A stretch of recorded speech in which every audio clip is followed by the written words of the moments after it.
TDP ప్రభుత్వం YCP నేతలపై కక్ష సాధిస్తోందని పేర్ని నాని ఆరోపించారు.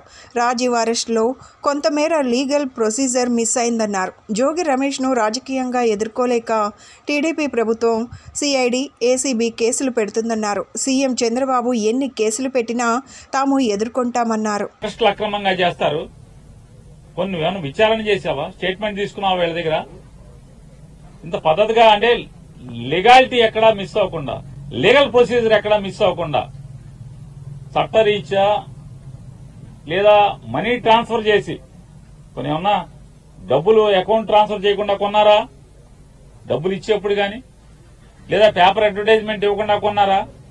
పోనీ ఆనుకుని పోనీ ఏమన్నా నంబర్లు మార్చేసారు. గంటకి చంద్రబాబు నాయుడు ప్రభుత్వం ఇచ్చినటువంటి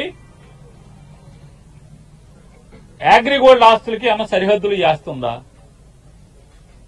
అసలు సంబంధం లేదు. అగ్రిగోల్డ్ ఆస్తులకి జోగి రమేష్ గారు వాళ్ళు కొనుక్కున్న ఆస్తికి అసలు సంబంధమే లేదు కదా.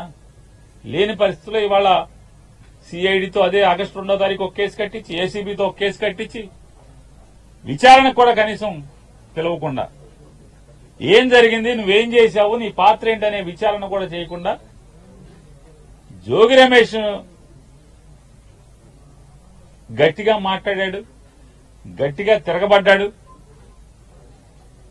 జోగి రమేష్ ని రాజకీయంగా ఎదుర్కోలేక, అదే రాజకీయంగా నన్ను తిట్టాడు కాబట్టి, నన్ను ఎదిరించాడు కాబట్టి, నేను జగన్మోహన్ రెడ్డి గారిని తిడితే నా మీద తిరుగుబాటుగా మళ్లీ నా మీద మాట్లాడాడు, విమర్శించాడనేటువంటి కక్ష కడుపులో పెట్టుకుని రమేష్ ని ఏమీ చేయలేక మానసికంగా వేధించడం కోసం జోగి రమేష్ గారి కొడుకు మీద ఈ రకమైనటువంటి వాళ్ళ బాబాయ్ మీద అక్రమ కేసులు పెట్టి చంద్రబాబు నాయుడు గారికి ఒకటే చెప్తున్నాం, నీ ఇష్టం రాష్ట్రంలో ఉన్నటువంటి 175 నియోజకవర్గాల్లో ఉన్నటువంటి వైఎస్ఆర్ పార్టీ సంబంధించినటువంటి అందరినీ కూడా లోపలేసుకో, నీ మీద పోరాటం చేసేది ఖాయం.